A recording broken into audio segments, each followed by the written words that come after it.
Well, the conversations continue here at Davos 2023. Joining me now is Serum Institute's Adar Poonawalla. Adar, many thanks for joining us. No one's really talking about the pandemic in Davos this year. Everyone's talking about the possibility of a recession, etc. What does that mean as far as the COVID vaccine program for you is concerned? Well, it's great news because, we were also hoping that the world gets back to normal. I think the only thing people were concerned about was that if China doesn't get a hold on its infection and situation, we don't want it spreading again, and causing disruption in other countries. We're trying to actually engage and offer, good vaccines from the West and from India to China. Let's see how that pans out. But, for Serum, as you mentioned, COVID's pretty much over in terms of vaccine production, and we're getting back to now, the HPV vaccine launch, which we're hoping to do in the next few days, and also the malaria vaccine, which we're hoping to roll out for Africa at the end of this year. So I'm really focusing on that. I want to pick up on what you said. You're trying to engage with China to get them to buy Serum's vaccines, COVID vaccines, so send Covishield and Covovax to China. Yes. Any response at all? Well, it's been lukewarm, and what I've tried to articulate both publicly and privately to them is that we should set aside any political differences or apprehensions that you have, because the sooner you get back to normal, it's good for everybody, and we wish them all the best of luck to do it. But they really need a good booster vaccine to prevent further hospitalizations, deaths, and all of that, so that they can remove or lift all the restrictions that they still have. Well, you got the approval to use Covovax as a heterologous booster shot in India yesterday. But is there any demand pull at this point in time? Are you getting any orders from anywhere? Well, no, we've supplied quite a bit to the US and Europe, about 100 million doses. Because it's the first and only US FDA and European approved vaccine. In India, the boosters, in the winter months, see some demand, but it's in thousands of doses. It's not even hundreds of thousands. So it's at least there is a solution, because what we've demonstrated with data of neutralizing antibodies is that it's the best against Omicron, even better than Covishield. So, it's an option available to the elderly or whosoever wants to take a booster. If they're afraid or if they're traveling, they want to just be a little more cautious, then it's available.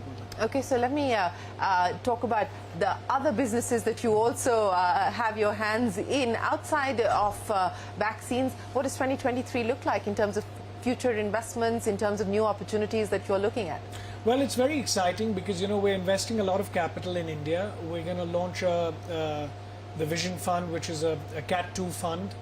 For startups and privately listed companies, because the stock market at the moment is still, stagnating to a certain extent. How large is the fund going to be? Well, we're putting in about 1,000 crores of our own capital to start with. We'll add another few thousand crores of other capital and our own capital as we build up a track record, going up to about $1 billion.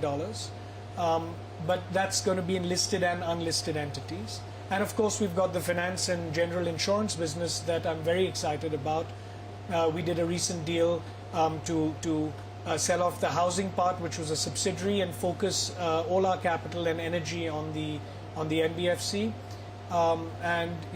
We're going to increase our stake subject to IRDA clearances if they grant it from 55% in the insurance company, Magma HDI, to around 80%.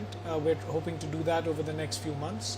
And I really want to push on the health insurance side, where I think there's some synergies and similarities between what we do at Serum and offering good, affordable healthcare and health insurance, to the citizens of India as well. So I want to focus on that this year. Is this going to be a space of future M&A activity for you? Are you scouting at... It could be in the insurance space. Some M&A mergers could make sense. Maybe not acquisitions, but mergers with, other health insurance companies, perhaps. Are you in talks with anyone? No, not yet. Not yet. But I'll let you know when I do. Okay. Anything else in terms of new businesses, or are your hands full at this point in time with the NBFC and, of course, what you intend to do? Hands are pretty full, but I'm waiting to watch how the hydrogen story in India evolves. We've got a company where we are already making electrolyzers and fuel cells. But we're really waiting to see how the hydrogen and ammonia story in terms of mobility, in terms of captive use from large infrastructure players plays out. And then maybe we can make further investments over there. It's a 50-50 joint venture in a company called H2E. So let's see how that pans out, but nothing else at the moment. Adar Poonawalla, always a pleasure. Many thanks for joining us. It's good to have you here in Davos. Pleasure. Thank you for having me. Well, we are going to take a break, but we've got many more guests lined up. Don't go anywhere. We're back in a minute with more.